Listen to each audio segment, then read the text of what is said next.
नमस्कार, स्वागत है आप सभी का दक्षिणा ई क्लासरूम में। आइए बातें करते हैं लेक्चर 8 के होमवर्क की। तो लेक्चर 8 में हमको होमवर्क दिया गया है, यानी आपको जो होमवर्क दिया गया है वो है question bank exercise 1 part 1 H1 and 2। अच्छा, सूडो फोर्स वाली बातें इसमें हुई थी लेक्चर 8 में। तो खेला की शुरुआत करते हैं H1 वाले सवाल से। एक्सरसाइज 1 के पार्ट 1 का सवाल है ये। An object of mass 2 kg moving with velocity, एक 2 kg का आइटम है जो कि कितनी रफ्तार से जा रहा है। ये 2 kg का आइटम 10 I कैप की रफ्तार से जा रहा है, इतना मीटर पर सेकंड की रफ्तार से जा रहा है in a frame moving with a constant velocity. और जिस फ्रेम में ये जा रहा है उस फ्रेम की रफ्तार क्या है, इस फ्रेम की एक्सेलरेशन वेलोसिटी जो है वो आपको दी हुई है। वो भी आपके पास जो वेलोसिटी है वो कितनी दी हुई है, 10 I cap metre per second. What will be the value of pseudo force acting on the object in this frame? अगर ये वाली फ्रेम यूनिफॉर्म रफ्तार से जा रही है तो इसकी एक्सेलरेशन क्या हो गई है, जीरो। अगर एक्सेलरेशन जीरो हो गई है, एक्सेलरेशन जीरो हो गई तो कैसी फ्रेम हो गई है, इनर्शियल फ्रेम हो गई है। सूडो फोर्स क्या होगा, मैंने कहा 2 इंटू एक्सेलरेशन जीरो। कोई सूडो फोर्स लगने वाला नहीं है, कोई सूडो फोर्स नहीं लगेगा क्योंकि कैसा फ्रेम हो गया है, इनर्शियल फ्रेम हो गया, एक्सेलरेशन जीरो है। तो आपका आंसर हो जाएगा F is equal to zero, pseudo force is equal to zero. तो ये था H1 के बाद तुरंत आगे बढ़ते हैं H2 पे। H2 भी दिया गया है क्या, हाँ मैंने कहा H2 भी दिया गया है। तो H2 वाले सवाल पे बढ़ते हैं। H2 क्या है भाई साहब, देखिए जरा H2 में क्या है, फोटो देख लेते हैं पहले H2 का। H2 में क्या है भाई साहब की एक wedge is fixed on elevator है। अच्छा, ये किस तरह का एलिवेटर है, ऐसे है ना, उसमें एक इंक्लाइंड सरफेस है। मान लो कि ये एंगल आपको इंक्लिनेशन थीटा दिया हुआ है और यहाँ पे एक मास m रखा हुआ है और ये पूरा कार्यक्रम ऊपर की तरफ एक्सेलरेट हो रहा है, a से ऊपर की तरफ एक्सेलरेट हो रहा है a से। In the adjoining figure wedge is fixed in elevator moving upward with acceleration a, block mass m is placed over the wedge, find the acceleration of block with respect to the wedge।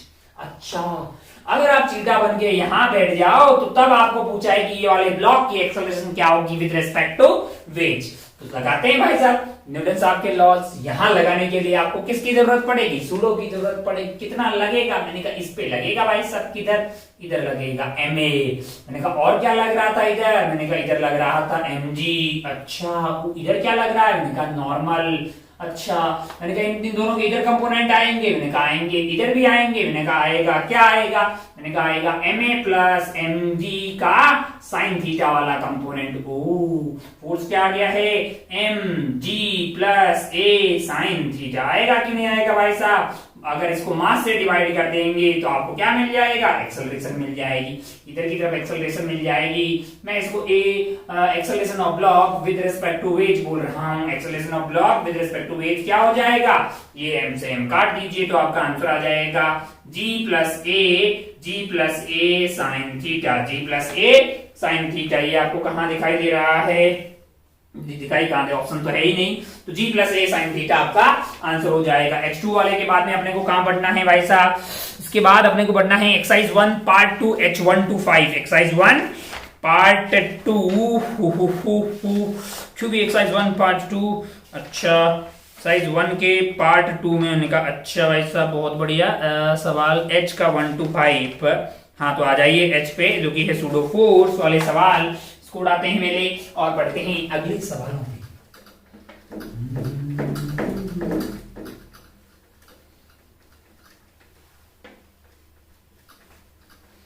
Next जो सवाल है हमारे लिए वो H1 वाला है। क्या है ये वाला सवाल, जरा ध्यान से देखिए।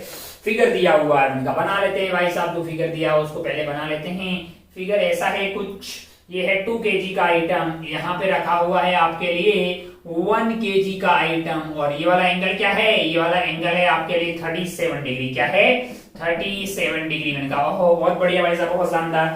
फिगर हो जाए ways of mass 2 kg, block जो है मास फ्रिक्शनलेस फ्लोर है। फ्लोर कैसा है, फ्रिक्शनलेस है, यानी यहाँ पे स्मूथ है। अच्छा, acceleration and block wedge and the wedge is given an acceleration of 5 meter per second square towards right। यानी इस भाई साहब को इधर की तरफ एक्सेलरेशन दी गई है 5 मीटर पर सेकेंड स्क्वायर और यहाँ पे फ्रिक्शन नहीं है, यहाँ पे भी कोई फ्रिक्शन नहीं है। अच्छा, अब आपको जानकारियां पूछिए। अब आप ध्यान से देखिए तो आप चीटा बन के यहाँ बैठ जाएं और इसकी अब बीडी बनाते हैं, पता करते हैं कि क्या ये रुका हुआ रहेगा, क्या रहेगा भाई साहब। वो अगर आप ध्यान से देखें तो इस पे लग रहा होगा 1/5, ये इस चीटा के रिस्पेक्ट में पीछे की तरफ। मैं ग्राउंड से भी सारे सवाल सोल्व कर सकता हूं, लेकिन मैं जानता हूं कि यहाँ बैठ के सवाल सोल्व करेंगे तो इजी होता है, इसीलिए तो हम सूडो का कॉन्सेप्ट मतलब पढ़ते हैं। तो अगर आप इसका बीडी बनाएंगे तो 5 न्यूटन जो है 1/5 कर दिया, इधर आ गया। इतना लगता है ना भाई, सूडो इसके अपोजिट लगता है, मास इंटू ये लगता है। अच्छा, यहां से बैठ के ऑब्जर्व कर रहे हैं, नीचे क्या लग रहा होगा, मैंने कहा नीचे लग रहा होगा आपके लिए 10। क्या लग रहा होगा 10, उसका इधर वाला कंपोनेंट आएगा 1 और एक कंपोनेंट किधर आएगा, इधर वाला कंपोनेंट आएगा कि नहीं आएगा।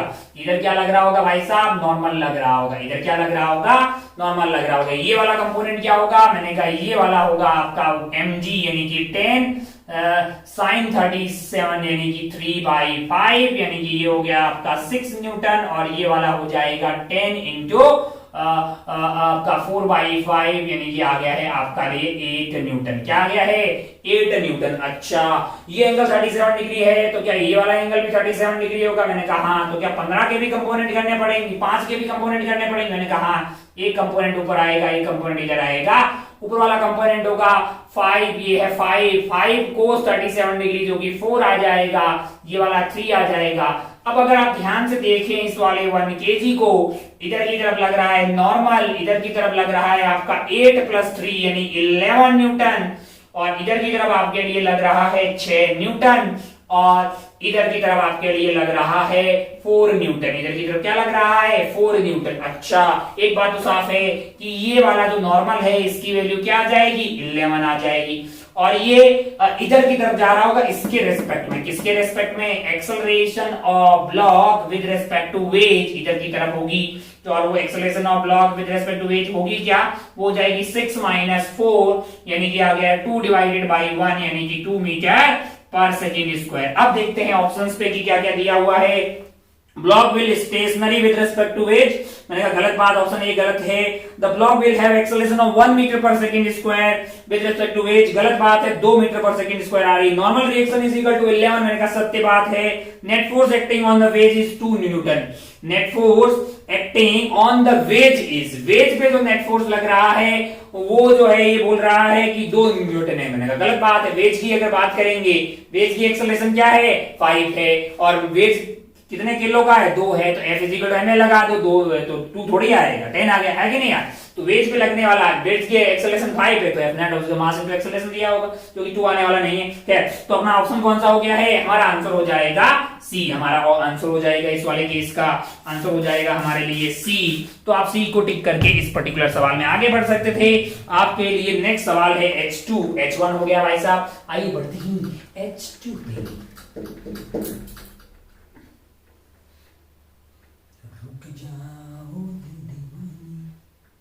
चलिए आगे बढ़ते हैं H2 देखिए जरा ध्यान से, H2 क्या बोल रहा है। H2 में आप ध्यान से देखें, पहले फोटो बना लेते हैं। फोटो में एक ट्रॉली टाइप का आइटम है, यहाँ पे कुछ टायर वायर लगा रखे हैं, यहाँ पे भी एक टायर, यहाँ पे भी एक टायर, और यहाँ पे धरातल के ऊपर है टिक टिक टिक टिक टिक। इस पे इधर की तरफ फोर्स लग रहा है F, इधर की तरफ फोर्स क्या लग रहा है, F फोर्स लग रहा है, और यहाँ पे एक मास है, कितना केजी है भाई साहब, 2 केजी का मास लगा रखा है। एंगल आपके लिए यहाँ पे बन रहा है 37 डिग्री। ओहो, और आपसे क्या पूछा है भाई साहब, हाँ, ट्रॉली का मास 8 केजी, ट्रॉली का मास कितना है, 8 केजी है ट्रॉली का मास। अच्छा, 8 केजी ट्रॉली मास, ट्रॉली। अच्छा, bob is at rest with respect to trolley, यानी कि ठीक है। तब बातें बताइए कि एक्सेलरेशन क्या है, वो क्या है, ये क्या है। मैंने कहा बहुत बढ़िया भाई साहब। अगर आप ये यहाँ पे फ्रिक्शन लेस है तो आपके लिए जो एक्सेलरेशन आने वाली है वो एक्सेलरेशन तो आप बता देंगे साइड भाई साहब फोर्स लग रहा है, उधर F क्या लग रहा है, F और मास क्या है टोटल 10, तो एक्सेलरेशन क्या हो जाएगी, F/10 मीटर पर सेकेंड स्क्वायर। और ये बोला है ये 2 केजी रेस्ट पे है, 2 केजी क्या है, इसके रेस्पेक्ट में रेस्ट है, तो आप चीटा बन के यहाँ पे बैठ जाएंगे। तो इस 2 केजी का जब आप पीढ़ी बनाएंगे, इधर की तरफ क्या लग रहा होगा, टेंशन लग रहा होगा, ये एंगल 37 है, तो ये वाला एंगल आ गया अपने लिए 37 डिग्री। नीचे लग रहा होगा 20, इधर की तरफ लग रहा होगा आपका मास इंटू एक्सेलरेशन, सूडो लगा रहे हैं, जो कि क्या हो जाएगा आपके लिए 2 × F/10 यानी कि हो गया F/5।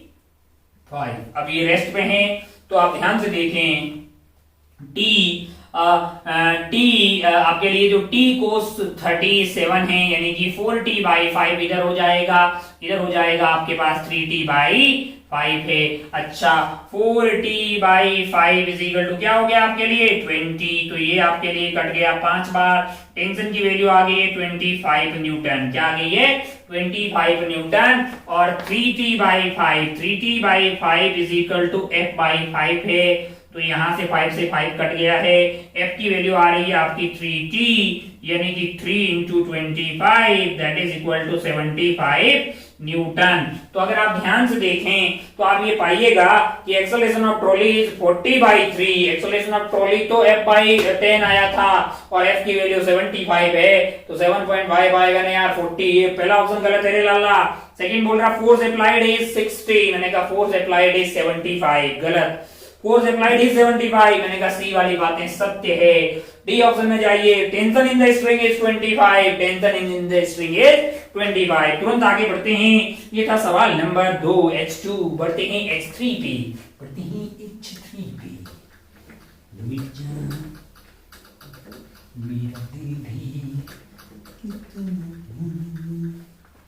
H3 पे चलते हैं, H3 फोटो बना लेते हैं, बाद में सवाल देखते हैं। फोटो क्या है भाई साहब, ऐसा ये एंगल है 30 डिग्री, यहाँ पे रखा हुआ है एक ब्लॉक, ये है आपका धरातल, यहाँ पे रखा हुआ है ब्लॉक। मैंने कहा बहुत बढ़िया भाई साहब, ब्लॉक का मास स्मॉल m है, इसका मास है कैपिटल M। अच्छा, a triangular block of mass m rest on a smooth surface as shown in the figure. एक क्यूबिकल ब्लॉक ऑफ, ये स्मूथ सरफेस है, यानी यहाँ पे कोई फ्रिक्शन नहीं है और वहां पे भी कोई फ्रिक्शन नहीं है। All the surface are then the force that must be applied on m so as to keep m stationary relative to m है। अच्छा, ये बोल रहे हैं कि इस पे कितना फोर्स लगाया जाए कैपिटल M पे कि ये भाई साहब इसके रेस्पेक्ट में रिलेटिव है। मैंने कहा पहले फोर्स इधर लगाएंगे उधर, मैंने कहा उधर लगाना चाहिए ताकि ये गिरेगा नहीं ना, मतलब इधर लगाओगे तो ये कट लेगा।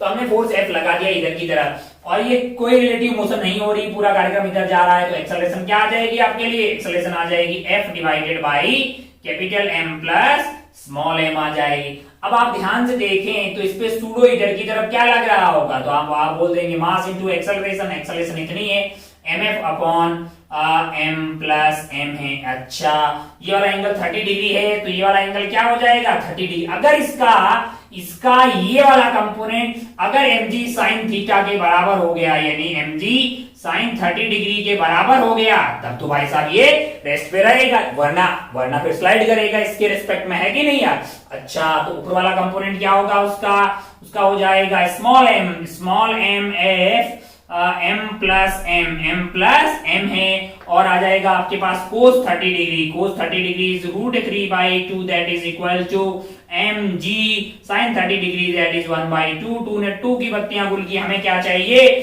और स्मॉल m ने स्मॉल m की बत्तियां गुल की, हमें क्या चाहिए, हमें चाहिए capital F that is equal to m plus m into g divided by √3 newton. m plus m into g divided by √3 newton. अच्छा, बहुत बढ़िया। हाँ, तो ये ऑप्शन कहां पे है, m plus M g tan 30 degree लिखा हुआ भाई, तो m plus M g tan 30 degree तो 1/√3 है ना यार। 1/√3 को आप क्या लिख सकते हैं, tan 30 डिग्री भी लिख सकते हैं, तो m plus M g tan 30 degree, g tan 30 degree. बहुत बढ़िया भाई साहब, तो इतना न्यूटन आपको फोर्स आता हुआ दिखाई देगा। अच्छा, बहुत बढ़िया। ओहो, आगे बढ़े क्या। ये था ऑप्शन, ये आपको सी ऑप्शन में दिखाई देगा। कौन से वाले में, सी ऑप्शन में। आगे बढ़ते हैं H4 पे, आगे बढ़ते हैं H3 के बाद में H4 पे।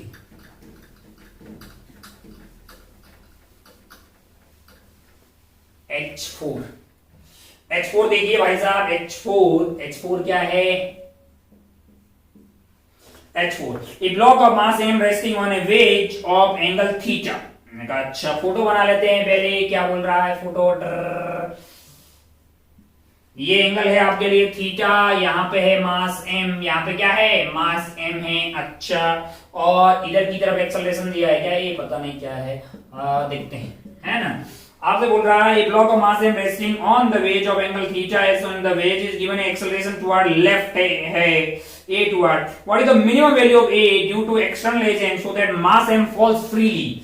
मैंने कहा लाला अगर आप इसको इधर की तरफ एक्सेलरेट करोगे तो इस पे सूडो लगेगा इधर की तरफ। अगर आप चीटा बन के यहाँ पे देखो तो ma हो गया इधर की तरफ, नीचे क्या लग रहा है? मैंने कहा नीचे लग रहा है mg, इसमें कोई बुराई वाली बात नहीं है।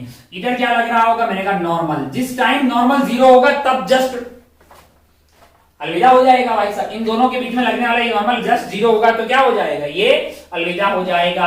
तो mg का इधर वाला कंपोनेंट क्या आ गया है? mg cos थीटा, और ये एंगल थीटा है, और तो ये वाला एंगल आपके लिए थीटा आ गया है, और इसका इधर वाला कंपोनेंट क्या हो जाएगा आपके लिए? ma sin theta. अब अगर आप ध्यान से देखें mg cos थीटा अगर ma sin थीटा के बराबर हो गया तो नॉर्मल की वैल्यू क्या हो जाएगी? जीरो, और ये जस्ट टेक ऑफ कर जाएगा। करेगा कि नहीं करेगा?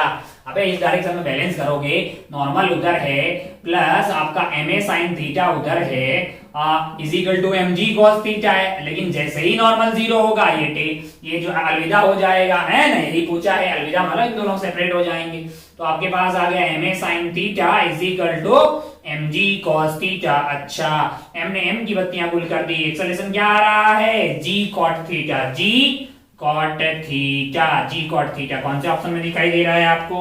g cot थीटा आपको ऑप्शन सी में दिखाई देगा। आप टिक करके आगे बढ़ सकते थे।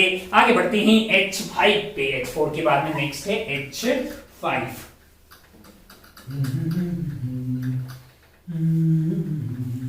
h5 क्या है? h5 जरा ध्यान से देखिए। An object kept on smooth inclined plane of inclination theta with the horizontal can be kept stationary relative to him by giving a horizontal acceleration to the inclined plane equal to। आप चाहते हैं कि एक ऐसे यहाँ पे क्या रखा हुआ है? Object kept on plane inclination angle theta, यहाँ पे रखा हुआ मास m और ये एंगल है आपका थीटा। इसको कितना हॉरिजॉन्टल एक्सेलरेशन दिया जाए कि ये रेस्ट में रह जाए? मैंने कहा ऐसा तभी हो सकता है जब जो इधर वाला कंपोनेंट इस पे जो लग रहा है mg sin थीटा उसको बराबर करने वाला कोई ऊपर लगे। मैंने कहा यहाँ चीटा बन के बैठोगे तो इस वाले की एपीडी बनाओगे तो सूडो किधर लोगे? मैंने कहा इधर ही लोगे भाई साहब। ये एंगल थीटा है तो इसकी एपीडी बनाओगे, इधर क्या पाओगे? इधर पाओगे ma cos थीटा, है कि नहीं यार? इधर वाला क्या हो जाएगा? मैंने कहा ma sin थीटा, उसमें खैर हमारा कोई इंटरेस्ट नहीं है। एक और भाई आएगा इधर mg cos थीटा पे आएगा। इन दोनों को बैलेंस नॉर्मल कर रहा होगा, इधर लग रहा होगा आपका mg sin थीटा।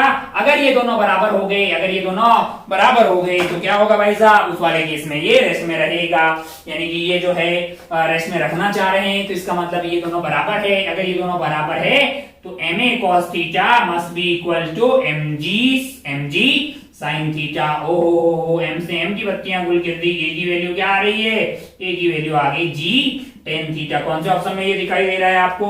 ये आपको ऑप्शन सी में दिखाई देगा। आप सी को टिक करके आगे बढ़ सकते थे। आगे बढ़ते हैं और देखते हैं आगे क्या क्या है। आगे सवाल है एक्सरसाइज 1 का क्वेश्चन नंबर P3 का question number 4। Exercise 1 P3 question number 4। अच्छा, AR वाला सवाल है। अच्छा भाई साहब, P3 का क्वेश्चन नंबर 4 AR वाला सवाल है। जरा देखिए जरा ध्यान से। इसमें दो स्टेटमेंट दिए हुए हैं, स्टेटमेंट 1 एंड स्टेटमेंट 2। आइए देखते हैं। According to Newton's third law of motion the magnitude of action and reaction force in a action reaction pair is same only in inertial frame of reference। मतलब पहला वाला जो आपका स्टेटमेंट है वो आसान भाषा में ये बोल रहा है कि न्यूटन साहब का तीसरा लॉ सिर्फ और सिर्फ इनर्शियल फ्रेम में ही लगता है, नॉन इनर्शियल में नहीं लगता। मैंने कहा गलत बात भाई साहब। न्यूटन साहब का फर्स्ट एंड सेकंड लॉ में दिक्कत आती है, ये सिर्फ और सिर्फ इनर्शियल फ्रेम में लगते हैं। नॉन इनर्शियल में आपको सूडो लेना पड़ता है, लेकिन थर्ड में कोई दिक्कत नहीं आती। थर्ड तो भन्नाट लगता है, बोले आप इनर्शियल में लगाओ कि नॉन इनर्शियल में, आपको कोई भी जुगाड़ लगाने की जरूरत नहीं है। खैर इस पे ज्यादा बात करने की जरूरत नहीं, क्योंकि हम लोग पहले ही इसके बारे में बातें लेक्चर में कर चुके हैं। और ये तो हो गया भाई, पहला ही गलत हो गया। आओ सेकंड पे पढ़ते हैं। सेकंड बोल रहा है Newton laws of motion are applicable in every inertial reference frame. मैंने कहा सवाल ही डाउट का सवाल ही पता नहीं होता। इनर्शियल फ्रेम में तो भन्नाट लगते हैं तीनों के तीनों, और नॉन इनर्शियल फ्रेम में भी थर्ड लॉ में कोई दिक्कत नहीं आती है। फर्स्ट सेकंड फैल जाता है, लेकिन बड़े आदमी थे तो उन्होंने जुगाड़ निकाल दिया कि एक सूडो फोर्स कंसीडर कर लो। तो आपका ऑप्शन हमको तो लगता है डी जाना चाहिए, पहला गलत दूसरा सही। तो first is false, second is true, ये आपके जाता है डी में। तो डी को आप टिक करके आगे बढ़ सकते थे। तो आगे बढ़ते हैं अभी अपन क्वेश्चन बैंक का part 2, question bank exercise 2 part 2 question number 12। अच्छा यहाँ पे बढ़ जाते हैं भाई साहब, आ जाते हैं यहाँ पे। आइए यहाँ के सवालों को देखते हैं। अभी 12वां सवाल क्या है जरा ध्यान से देखें।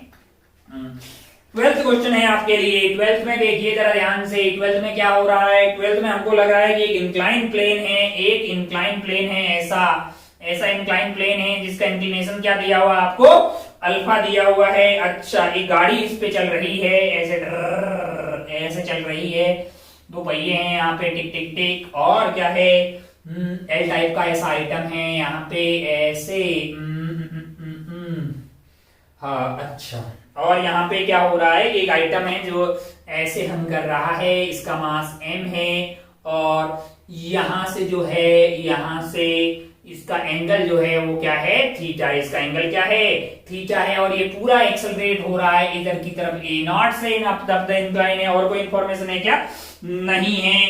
पूछा क्या है, पूछा आपसे है, आपसे क्या पूछा है, आपको तो थीटा पूछा है। अभी ये गिवन कंडीशन पे मैंने कहा अगर मैं थीटा बन के इसके ऊपर बैठ जाऊं तो मेरे लिए न्यूटन साहब का लॉ लगाने के लिए मुझे एक सूडो कंसीडर करना पड़ेगा। वो होगा मास इनटू एक्सेलरेशन ऑफ मेरी फ्रेम, जिसपे मैं बैठा हूं, वो a0 है, उसकी जस्ट अपोजिट में मैंने इधर लगा दिया।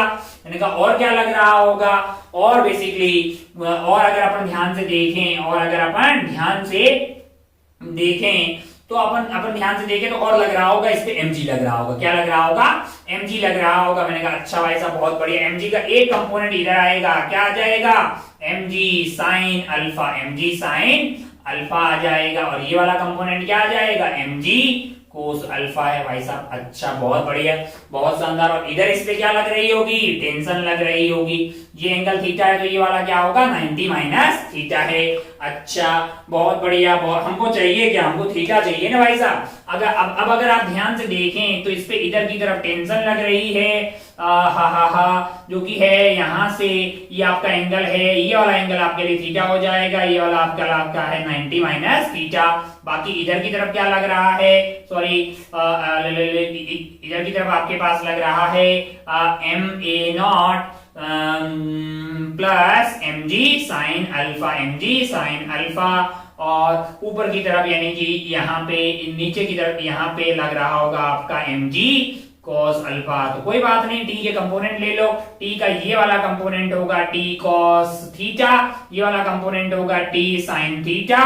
t sin theta must be equal to this, t cos theta must be equal to this. t sin theta देखिए जरा ध्यान से, t sin theta must be equal to ma0 plus mg sin alpha plus mg sin alpha है, और t cos theta है, t cos theta is equal to आपके लिए हो जाएगा mg cos theta, mg cos theta. अब अगर आप ध्यान से देखें, आप इन दोनों को डिवाइड करते हैं तो आपको क्या मिल जाएगा भाई साहब, tan थीटा मिल जाएगा। यहाँ से m है और यहाँ से m है, m तो कॉमन आके कट जाएगा, बचेगा a0 divided by g sin alpha divided by g cos कौन सा था भाई साहब, सॉरी cos थीटा नहीं है ना, ये तो cos अल्फा है अल्लाह। ये है cos अल्फा, ये sin अल्फा था ना, ये mg sin, ये sin अल्फा। तो यहाँ पे क्या होगा, यहाँ पे आपका अल्फा होगा, तो यहाँ पे आपका बच गया है g cos अल्फा।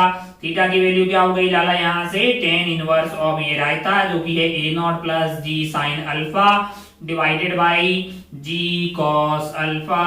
देखिए जरा कौन से ऑप्शन में ये सब आता हुआ दिखाई दे रहा है। Theta is equal tan inverse of a0 plus g sin alpha divided by g cos alpha. ये आपको ऑप्शन डी में दिखाई देगा, ये आपको ऑप्शन डी में दिखाई देगा, जिसको आप टिक करके आगे बढ़ सकते थे। सवाल नंबर 12 के बाद अपन बढ़ते हैं सवाल नंबर 13 पे। सवाल नंबर 13, 12 के बाद में अगला है 13।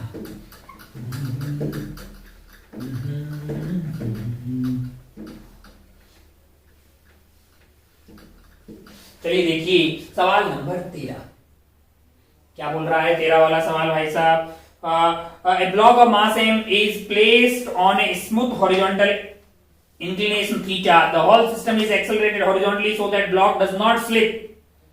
On the veg, force exerted by the wedge on the block. मैंने कहा रोज यही पूछते रहो तुम हमसे। देखो जरा, एक इंक्लाइन प्लेन है, ये लो, इसके ऊपर एक ब्लॉक रखा हुआ है, मैंने कहा रख दिया। लो भाई साहब, whole system is accelerated horizontally so that block does not slip on the wedge। मैंने कहा इधर की तरफ एक्सेलरेट कर दो भाई साहब, और क्या हो रहा है उससे कि ब्लॉक जो है स्लिप नहीं हो रहा है। The force exerted by the wedge on the block है, force exerted by wedge on the block has the magnitude, मतलब तुम नॉर्मल निकालना चाह रहे हो। मैंने कहा कोई बात नहीं, एक्सेलरेट कर दो ए से। एक्सेलरेट क्या कर दो? ए से कर दो भाई साहब एक्सेलरेट। अगर आप ए से एक्सेलरेट करोगे और ये गिर नहीं रहा है, मान लो कि ये एंगल थीटा है, थीटा ही दिया हुआ है ना भाई साहब, थीटा, तो इस पे इधर की तरफ क्या लग रहा होगा? मैंने कहा इधर लग रहा होगा ma लग रहा होगा, और बाकी mg के कंपोनेंट मैं ले लेता हूं। इधर आ जाएगा आपका mg sin थीटा, इधर वाला कंपोनेंट हो जाएगा आपके लिए mg cos थीटा, और लगे हाथ इसके भी कंपोनेंट ले लेते हैं, ये एंगल होगा थीटा, तो ऊपर वाला कंपोनेंट आपके लिए आ जाएगा बेसिकली ma cos थीटा, और ये वाला कंपोनेंट आ जाएगा ma sin थीटा, इधर वाला कंपोनेंट, और इनको बैलेंस कौन कर रहा होगा? नॉर्मल। मैंने कहा हमको क्या पूछा है? हमको पूछा है कि नॉर्मल की वैल्यू क्या होगी, यानी नॉर्मल बेसिकली m आपका common ma sin theta plus mg cos theta की वैल्यू पूछी हुई है। ओ और हमें पता है कि ये दोनों बैलेंस होने चाहिए क्योंकि ये इसके रेस्पेक्ट में रेस्ट पे हैं, तो ma cos theta must be equal to mg sin theta. अब आप ध्यान से देखिएगा, तो m ने m की बत्तियां गुल कर दी। e की वैल्यू क्या है? e की वैल्यू आ गई है g tan थीटा, a की वैल्यू, तो a की वैल्यू को यहाँ पे डाल दीजिए। m a की वैल्यू आ गई है g tan theta, g tan theta into sine theta plus mg cos theta plus mg cos theta. अच्छा, बहुत बढ़िया भाई साहब, आइए देखते हैं। तो ये पूरा कार्यक्रम अपने पास क्या हो जाएगा? ये हो गया है mg, यहां से कॉमन आ जाएगा, mg यहां से कॉमन आ जाएगा, ये बन गया आपका साइन थीटा। अच्छा, ये हो गया बहुत easy, sine theta by cos theta, तो ये आपका बन जाएगा साइन स्क्वायर थीटा, और ये बन जाएगा आपका cos square theta divided by आपके पास है कोस थीटा। तो ये तो आ गया mg divided by cos theta, mg divided by cos theta. कौन से वाले ऑप्शन में ये दिखाई दे रहा है आपको? mg divided by cos theta, mg divided by cos theta आपको ऑप्शन बी में दिखाई देगा, जो कि आप टिक करके आगे बढ़ सकते थे। यही इस सवाल का आंसर हो जाएगा। 13 के बाद में कौन सा सवाल था भाई साहब? 13 के बाद में सवाल है आपके लिए 20। कौन सा वाला है? 20 वाले सवाल पे बढ़ते ही टाइम क्या हो गया है? 20 वाले सवाल पे। अब आप ध्यान से देखिए सवाल number 20।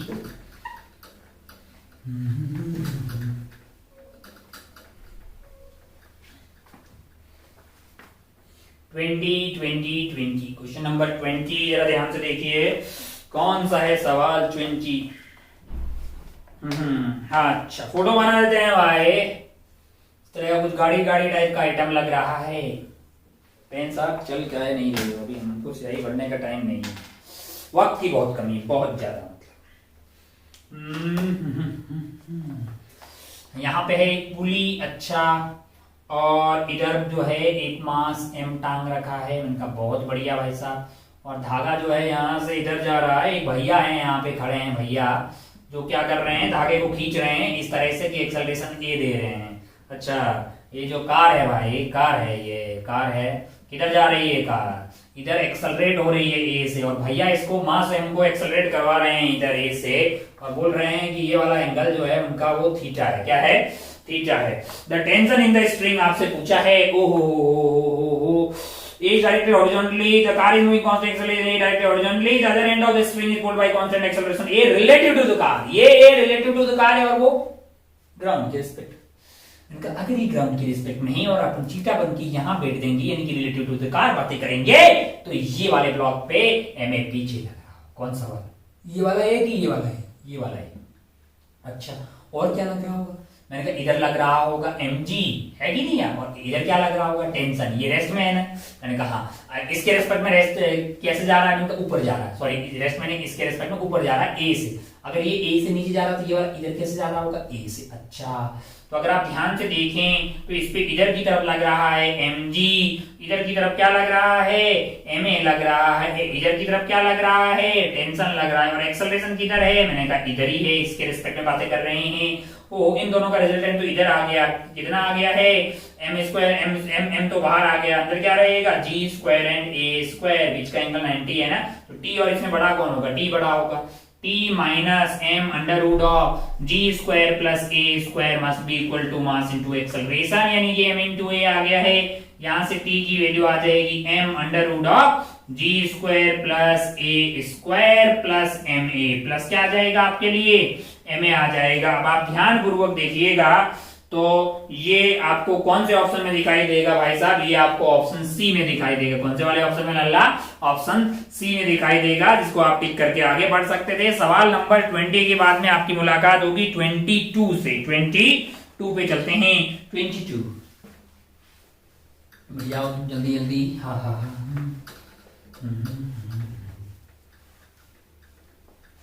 22 22 22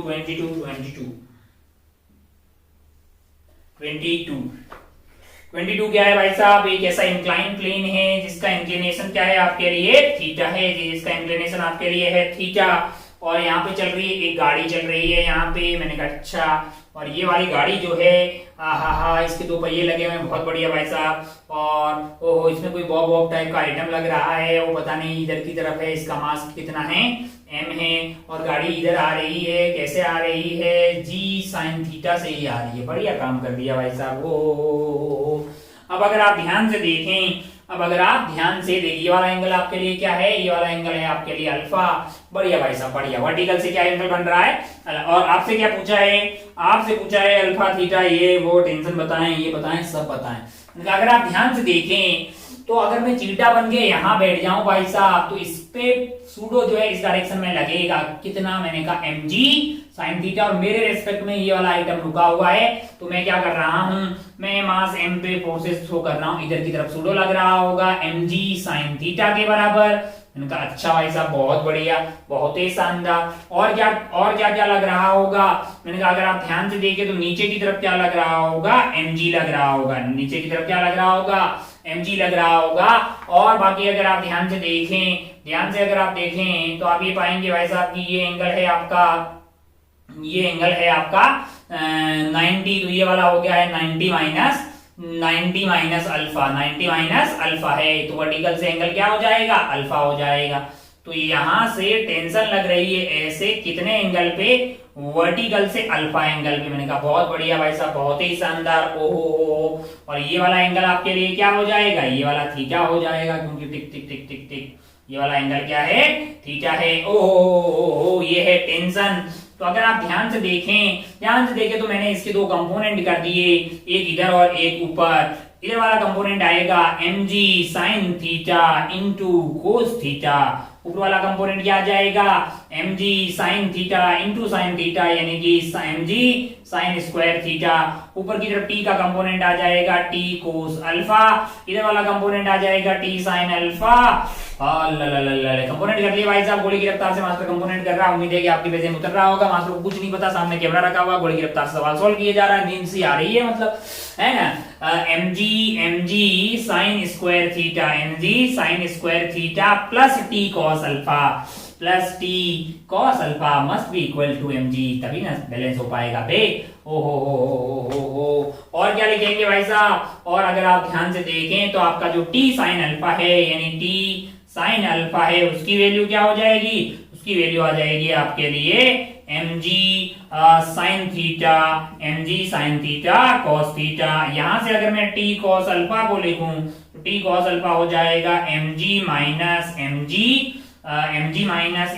sin square theta, mg minus sin square, दोनों को डिवाइड कर देते हैं, हमें चाहिए क्या, मैंने कहा हमें जरूरत है अल्फा और थीटा के बीच में रिश्ते की, तो दोनों को डिवाइड कर देते हैं, आ गया आपका tan alpha that is equal to this divided by this, mg common आ जाएगा, कट जाएगा, ऊपर की तरफ बच रहा है sin थीटा cos थीटा, नीचे हो गया है 1 minus sin square theta, 1 minus sin square theta, ये बन गया आपका sin theta cos theta, 1 minus sin square theta बन गया cos स्क्वायर थीटा, एक cos थीटा कट गया, sin थीटा बाई cos थीटा आ गया आपके पास tan थीटा, अरे ये क्या हुआ, tan theta is equal to tan alpha, इसका मतलब alpha is equal to theta है, alpha is equal to theta, अरे ये क्या हो गया, ओ अल्फा थीटा के बराबर है, तो ऑप्शन ए से ही हो गया है भाई साहब, ऑप्शन बी में बोल रहा है कि 0 है, अल्फा इज 0 डिग्री, मैंने कहा नहीं पे टेंशन टी जो है बोल रहा है mg के बराबर है।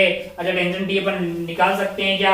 मैंने कहा बिल्कुल निकाल सकते हैं, mg के बराबर नहीं होगी, कितनी होगी यहां से बता दीजिए। आपके पास क्या होगा t sin अल्फा है, ये तो आपके लिए थीटा के बराबर ही है, तो थीटा से sin थीटा काट दीजिए। टेंशन की वैल्यू क्या आ गई है? mg cos थीटा के बराबर आ गई है कि नहीं यार? अच्छा बहुत बढ़िया, बहुत शानदार, ओ वाह वाह। तो tension in the string is mg cos theta, वो mg sec थीटा नहीं आ रही है, गलत बात है। तो ऑप्शन कौन सा ए की सही होगा 22 में? ऑप्शन ए जो है आपका करेक्ट आंसर हो गया है।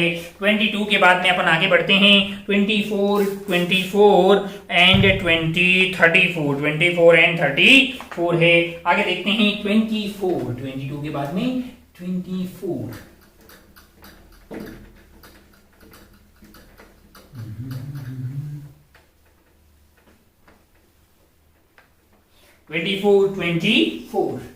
24 देखिए भाई साहब, 24 देखिए, कुछ v रिलेटिव वर्सेस टाइम का कर्व दिया हुआ है। दो पार्टिकल के बीच की रिलेटिव रफ्तार यानी कि v रिलेटिव वर्सेस टाइम का कर्व आपको दिया हुआ है। बहुत शानदार भाई साहब, ओहो। The particle is observed from frames S1 and S2। एक बार फ्रेम S1 एंड S2 से क्या कर रहे हैं? The particle is observed from two frames S1 and S2. The graph of relative velocity of S1 with respect to S2 is S1. The graph of relative velocity of S1 with respect to S2 is S1 in the figure. Let S1 and S2 be the pseudo forces on the particle. Let the F1 and F2 be the pseudo force on the particle when seen from S1 and S2 respectively. Which one of the following is not possible? मैंने कहा आप किसी item को particle is observe from two frame से, यानी आप S1 and S2 दो frame से किसी पार्टिकल को ऑब्जर्व कर रहे हैं। The graph of relative velocity of S1 with respect to d, यानी कि मान लीजिए कि इसकी रफ्तार vs1 है और इसकी रफ्तार vs2 है, तो रिलेटिव वेलोसिटी इनकी क्या हो जाएगी? मान लो कि relative velocity of frame 2 with respect to 1 क्या हो जाएगा? Velocity of S2 with respect to velocity 1 करके ये आएगी। और ये वक्त के साथ ऐसा इंक्रीज हो रहा है, ये वक्त के साथ इंक्रीज हो रहा है, इसका मतलब एक्सेलरेशन है। इसका मतलब या ये दोनों में से या तो ये दोनों चेंज हो रही हो, या ये चेंज हो रही हो, या ये चेंज हो रही हो। अगर ये दोनों चेंज हो रही है इसका मतलब इसकी भी एक्सेलरेशन इसकी भी एक्सेलरेशन। अगर सिर्फ ये चेंज हो रही है तो इसकी एक्सेलरेशन इसकी नहीं है। और अगर दोनों ही चेंज नहीं हो रही है इसका मतलब दोनों की एक्सेलरेशन 0 है। इसका मतलब उस वाले केस में आपके पास जो है, लेकिन दोनों अगर चेंज, और इस पर्टिकुलर केस में हमारे पास ये वाली चेंज हो रही है, इसका मतलब दोनों चेंज हो रही है, या ये चेंज हो रही है, या ये चेंज हो रही है। ऐसा हो ही नहीं सकता कि दोनों की रफ्तार कांस्टेंट रहे, तभी जाके आपके पास जो है सूडो फोर्स 0 आएगा। मैंने कहा यहाँ पे चेंज हो रहा है v रिलेटिव, इसका मतलब या तो ये दोनों चेंज हो रहे हैं, अगर दोनों चेंज हुए तब तो आपके पास सूडो जो है दोनों ही केस में आ जाएगा, यानी कि यहाँ ऑप्शन देख लीजिए। अच्छा दोनों चेंज हो रहे होंगे तो सूडो दोनों में आएगा, सी ऑप्शन हो जाएगा। एक चेंज हो रहा होगा तो एक आएगा सेकंड वाला। हमको तो लगता है फोर्थ कभी नहीं हो सकता, फोर्थ कभी हो ही नहीं सकता। फोर्थ कभी हो सकता है जब इन दोनों का डिफरेंस यानी कि ये 0 आ जाए, ये 0 है मतलब ये आपके पास कांस्टेंट सी आ जाए। ये आपके पास ये कांस्टेंट नहीं है, ये आपके पास चेंज हो रही है, v रिलेटिव t के साथ में चेंज हो रही है। स्ट्रेट लाइन आ रहा है ना यार, अगर ये चेंज हो रही है तो ये वाली वैल्यू जो है वो चेंज हो रही है, ये वैल्यू चेंज हो रही है, तो पक्का कोई या ये एटलीस्ट दोनों में से एक को तो चेंज होना ही पड़ेगा। इसका मतलब जो है दोनों चेंज हुए होने का मतलब दोनों में एक्सेलरेशन आ गया, फिर तो सूडो आ जाएगा ना। तो इसका मतलब जो है F1 और F2 दोनों 0 नहीं हो सकता। आपको क्या बोलना, which one of following is not possible? मैंने कहा ऐसा हो ही नहीं सकता कि ये भी कांस्टेंट रहे, ये भी यूनिफॉर्म रहे, ये भी यूनिफॉर्म रहे। ये नहीं हो सकता कि एक्सेलरेशन ऑफ फ्रेम 2 भी 0 हो जाए और एक्सेलरेशन ऑफ फ्रेम 1 भी 0 हो जाए। ये नहीं हो सकता, मतलब अगर ये और भी दोनों 0 होगी तब सूडो फोर्स 0 होगा सूडो वाला, क्योंकि पॉसिबल नहीं है। तो आपका ऑप्शन जो है इस पर्टिकुलर सवाल का आपको डी जाता हुआ दिखाई देगा। आइए आगे बढ़ते हैं। लास्ट एंड फाइनल सवाल है 24 हो गया। आगे कौन सा भाई साहब? 24 के बाद में 34 दिया गया है। कहाँ है भाई साहब? 34 देखते हैं, इसको उड़ा देते हैं पहले। 34 आज के हमारे डिस्कशन का लास्ट सवाल है। सारे सवाल जो हैं वो रिलेटिव फ्रेम पे डिपेंडेंट थे। सूडो का योगदान था उसमें, और हमें परेशान होने की कतई जरूरत नहीं है, क्योंकि सूडो हमारी जिंदगी को आसान करने के लिए आया है। हम जानते हैं सारे सवालों को ग्राउंड से भी सॉल्व किया जा सकता है, और नॉन इनिशियल फ्रेम में भी अगर बातें हो रही तो वहां से भी सॉल्व किया जा सकता है, लेकिन वहां से सॉल्व करना कुछ फायदा होगा, कुछ इजी होता होगा, क्योंकि वहां इक्विलिब्रियम वगैरह लग जाता है ना। तो फायदे का होता है, पता हताश, परेशान और निराश होने की कतई जरूरत नहीं है। लास्ट एंड फाइनल सवाल जो कि है आपका क्वेश्चन नंबर 34। क्या है 34? ए पार्टिकल स्टेज एट रेस्ट। एक पार्टिकल है जो रेस्ट पे स्टे कर रहा है, यानी उसकी रफ्तार जो है वो जीरो ही है, एक टाइम इंटरवल में जीरो है। फ्रॉम ए फ्रेम है, आप कहीं पे बैठ के किसी एक फ्रेम से इसको देख रहे हैं, और वो जो है वो रेस्ट पे ही है। If the frame is inertial, we can conclude that the frame inertial है। क्या हम ये पक्का बोल सकते हैं, particle stated that we can conclude that the frame is inertial, the resultant force on particle is zero. If the frame is inertial, then the resultant force on particle is zero. अगर आप ध्यान से देखें कि मान लो कि ये वाली फ्रेम इनर्शियल हो, मान लो कि ये वाली फ्रेम इनर्शियल हो। अच्छा, अगर ये फ्रेम इनर्शियल होगी तो इसकी एक्सेलरेशन क्या हुई? जीरो। अगर इसकी एक्सेलरेशन जीरो हुई और आपको ये रेस्ट में लग रहा है, यानी आपके रेस्पेक्ट में जब आप इसमें एनएलएम लगाएंगे तो आपको एक सूडो कंसीडर करना होगा, जो कि आ जाएगा मतलब जो है इसकी मोशन का एनालिसिस करने के लिए आप क्या करेंगे, आपको एक सूडो कंसीडर करना होगा, जो कि हो जाएगा m into a। लेकिन जब आपकी एक्सेलरेशन जीरो, यानी आप इनर्शियल फ्रेम में, तो a की वैल्यू आगे जीरो, तो कोई फोर्स लगेगा नहीं, तो ये वैसे मूव करने वाला नहीं है। If the resultant force on particle is zero, वैसे कंक्लूड नहीं कर सकते पक्का। If the frame is inertial then the resultant force on particle is zero, ये कंफर्म है। अगर आप किसी इनर्शियल फ्रेम से किसी आइटम को देख रहे हैं और वो रेस्ट पे है, एक मिनट, तो आप इनर्शियल फ्रेम में थे, आपकी एक्सेलरेशन जीरो हुई, किसके रेस्पेक्ट में? मतलब ग्राउंड के रेस्पेक्ट में। अगर आपने ग्राउंड को इनर्शियल मान लिया तो उसकी भी जीरो ही होगी। हमने बोला था कि एक इनर्शियल फ्रेम के रेस्पेक्ट में अगर कोई पार्टिकल यूनिफॉर्म वेलोसिटी चल रहा है तो वो खुद ही इनर्शियल होगा, इसका मतलब वो भी इनर्शियल ही हो गया, और वो खुद ही रुका हुआ, तो उसकी एक्सेलरेशन जीरो होगी, तो उस पर नेट फोर्स क्या हुआ? जीरो। लेकिन अगर आप एक नॉन इनर्शियल फ्रेम से इसको ऑब्जर्व कर रहे हैं और वो रेस्ट पे हैं, एक नॉन इनर्शियल फ्रेम से ऑब्जर्व कर रहे हैं और वो रेस्ट में है, तो वो उस पे नेट फोर्स जीरो नहीं है भाई साहब, वो चल रहा है। जैसे मान लीजिए कि एक गाड़ी है या एक लिफ्ट में यहाँ पे पेंडुलम लगा रखा है, लिफ्ट ऊपर की तरफ जा एक्सेलरेट हो रही है से, और आप यहाँ चंपकलाल की तरफ बैठे हुए हैं, आपको लग रहा है कि भाई पेंडुलम जो है वो रेस्ट में है, तो ये आप कहां से लग रहा है? ये आपको लग रहा है एक नॉन इनर्शियल फ्रेम से, इसका मतलब ये रेस्ट में नहीं है, इस पे एक नेट फोर्स है। पता कर लो, आपकी एक्सेलरेशन उल्टा करके दोगे तभी वो इक्विलिब्रियम में आ रहा है ना, मतलब जो है। अच्छा भाई साहब, बहुत बढ़िया, बहुत ही शानदार। यही अगर मान लीजिए कि लिफ्ट यहाँ पे रुकी हुई है और ये रेस्ट में अपने को ग्राउंड के रेस्पेक्ट में आ रहा है, अगर अपन ग्राउंड को इनर्शियल मान के चलें तो ये रेस्ट में लग रहा है। हाँ, इस पर्टिकुलर केस पे पक्का इस पे जो है नेट फोर्स जीरो, ऊपर का टेंशन mg के बराबर होगा, तो ये रेस्ट में हो। तो अगर आपने इसी आइटम को ग्राउंड की फ्रेम में देखा होगा, मतलब इनर्शियल फ्रेम के रेस्पेक्ट में देखा होगा, तो ये खुद ही एक मतलब जो है रुका हुआ, इसकी एक्सेलरेशन जीरो होगी। लेकिन अगर एक एक्सेलरेट होने वाले फ्रेम से इसको ऑब्जर्व कर रहे हैं, तब तो पक्का उसका कुछ एक्सेलरेशन होगा। अबे यार, आप खुद एक्सेलरेट हो रहे हो और आपको लग रहा है कि वो एक्सेलरेट नहीं हो रहा है, तो भाई वो एक्सेलरेट हो रहा है ना। आप अपने वाला उल्टा करके देंगे उसको, तो उसमें नेट फोर्स आएगा। तो आपको भाई यहां से बात समझ में आ गई होगी। तो आपका जो ऑप्शंस हैं, उनको लगता है कि ए कंक्लूड करना ठीक नहीं है, बी जो है नहीं है, ज्यादा सही कौन सा होगा? मैंने कहा if the frame is inertial then the resultant force on particle is zero. मैंने कहा सी बात बिल्कुल सही है, और डी भी सही है, if the frame is non inertial then there will be non zero resultant force. मैंने कहा ये वाली बात सत्य है, इसमें कोई दोहराई वाली बात नहीं है। आगे बढ़ते हैं, आगे कोई और सवाल दिया गया है क्या? नहीं है। तो ये जो लेक्चर 8 था उसके होमवर्क डिस्कशन में इतना ही।